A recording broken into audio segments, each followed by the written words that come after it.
So good morning, guys and girls. So today I'd like to fulfill the analysis of Jane Eyre.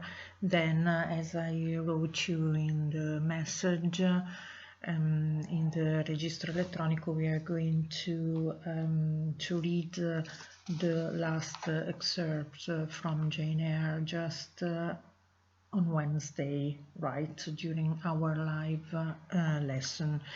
So here is my comment to the slides I sent you this morning, just to finish it, as I told you. So I don't want to concentrate that much on the plot because your classmates have already told about it.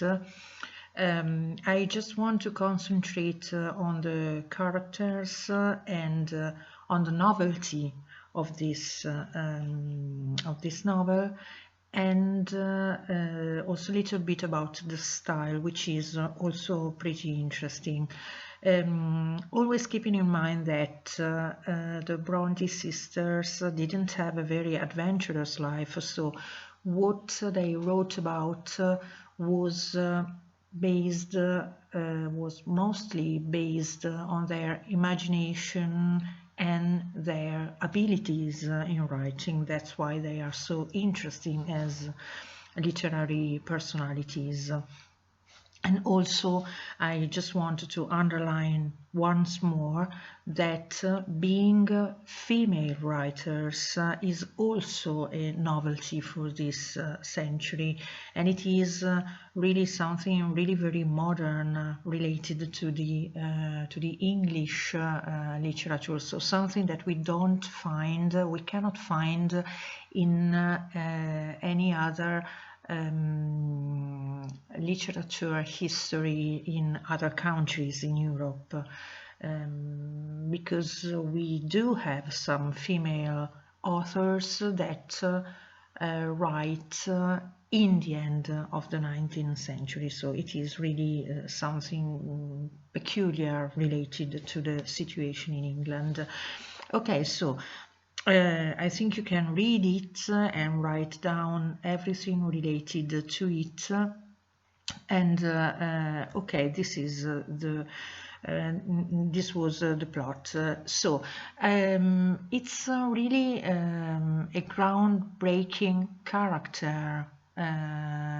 What Charlotte Bronte wrote down, because as I was telling you on Friday, Jane is a very different kind of female character, so different as the ones that we have considered still nowadays, or so far in a way. She both belongs to the tradition in a way, as for example her job. I told you that the only possibility for women that were not married during the Victorian age was to become teachers, to become governess, that is a kind of private teacher, as I told you, and stop. Otherwise, they really had to marry a very rich man in order to, in a way, really improve their social situation, and that's it. What is really very, very modern related to Jane Eyre is, for example, that throughout her life, throughout her adventures, let's say so, she really shows courage and also determination that are two typical characteristics of men. So keep in mind that the idea related to the Victorian women was let's say the idea of a kind of delicacy, so female delicacy, and courage and determination are more often considered, if not always, let's say, considered only male characteristics. And so It is really very modern. So we have seen that Jane is a very passionate woman, but she's not a slave to love. Because in a way, even though she loves Mr. Rochester really a lot, in a way she doesn't sacrifice her ideas related to her honor and duty. Okay, so it's precisely what happens in the text we are going to read during the next lesson. Okay, and in a way, even though we can consider the story written down by Charlotte Bronte a realistic story, and also keep in mind that it was exactly what the public, the reading public wanted. So as they all belong, so most of them belong to the middle class, they wanted to read about their stories, their situations, right? So that's why it is realistic in a way. But again, we can feel, we can really perceive a kind of criticism of the role of the women during the Victorian society, because as you can see, so Jane really has to struggle in order to have an education. Okay, so she belongs to a rich family, but she's orphan, so she doesn't have, her parents are not living any longer, so she's kind of adopted by the family, but they really hate her, and so in the end she's sent to this school that is a kind of orphanage, a school for poor girls, poor orphaned girls, and she really has to struggle just to have an education, and also she has to resist to all the let's say really hardships of the Victorian school system, okay, because she belongs to the lower class in a way, okay. The first point that Charlotte Bronte emphasizes is precisely this one. So, education is really important for women, also for poor women that in a way can live in a proper way, in a dignified way, if they are educated. Okay, so in this way they can become teachers or governesses, just like Jane does in a way. Also, I think you can also feel the criticism toward the division into social classes that was really very common during the Victorian age. So she has, I mean Jane, has to, in a way, accept all the humiliations, that's the right word, all the humiliations of this kind of society. So I think you have noticed this also in the excerpt that we have read, the one that we read on Friday, last Friday, when in a way it seems that Mr. Rochester is making fun of her, and she reacts, I would say, pretty angrily.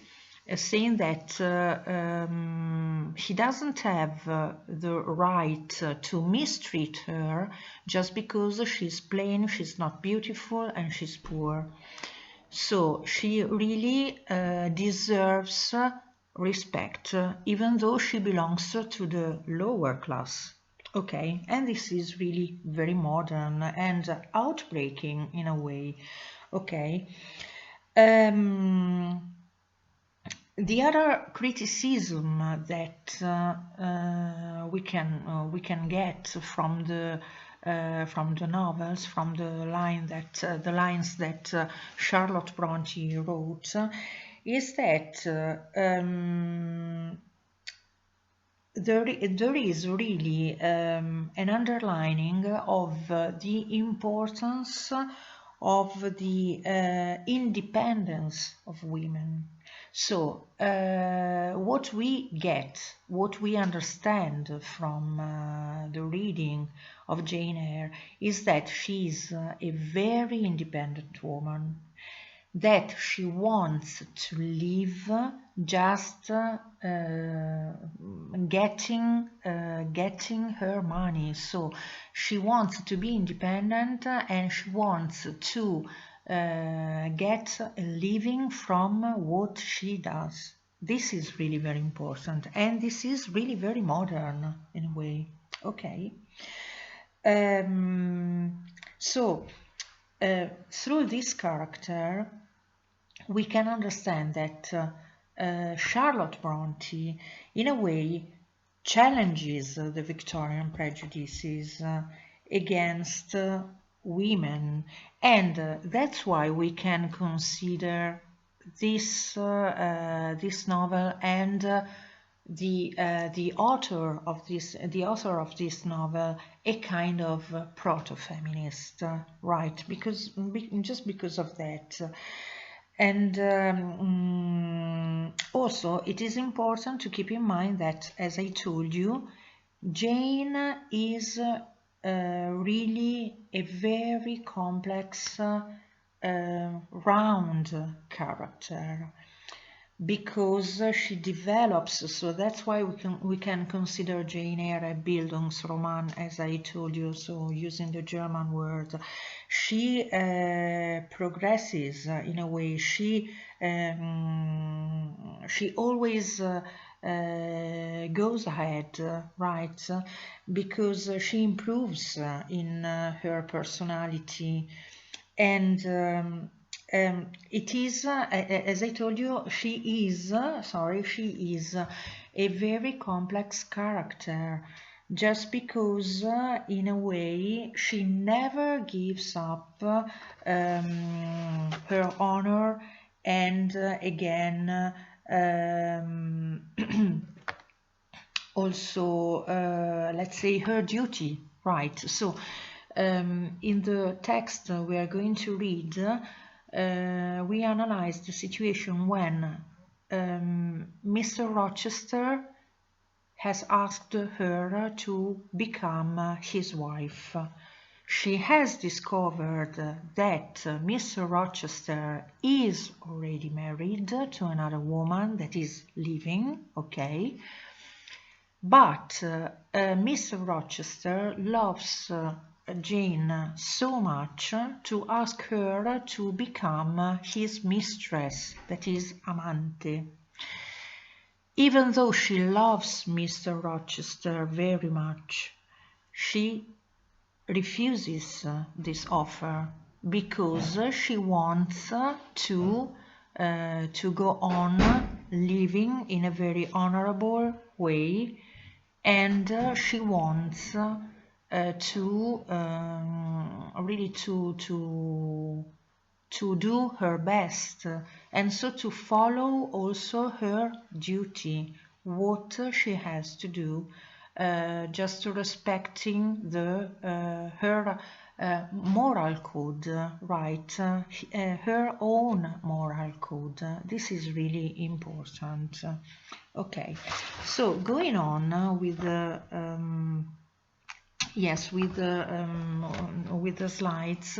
Also, this part is really important because all the settings are related to a kind of development in Jane's personality. So we start, for example, with this part, Gateshead, that is where she lives her childhood, just undergoing all the humiliation that the Reed's family in a way makes towards her.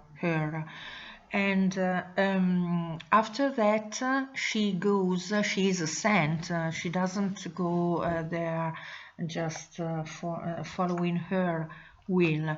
She is sent to Lowood School, that is the school for poor people I told you about. So it's a place where she is really mistreated. She risks to die, and it is a kind of school that in a way represents really the typical situation of schools for poor, and where Charlotte Bronte in a way criticizes a lot the system, really the Victorian society. Then we go to Thornfield, where she becomes the governess of Mr. Rochester's niece. Sorry, because and when she refuses to become Mr. Rochester's mistress, she goes to Moor House. Moor, that is Bruguera, as I told you, so the very nice place of the Midlands in England, where she lives in a kind of banishment, as you can see. And then she goes back to a place that is near to Thornfield, Ferndale, that is the rural mansion, a place that is near Thornfield, so all the mansion where Mr. Rochester lived, to start again, so really to have a kind of new start, as you can see here, because in the end she becomes the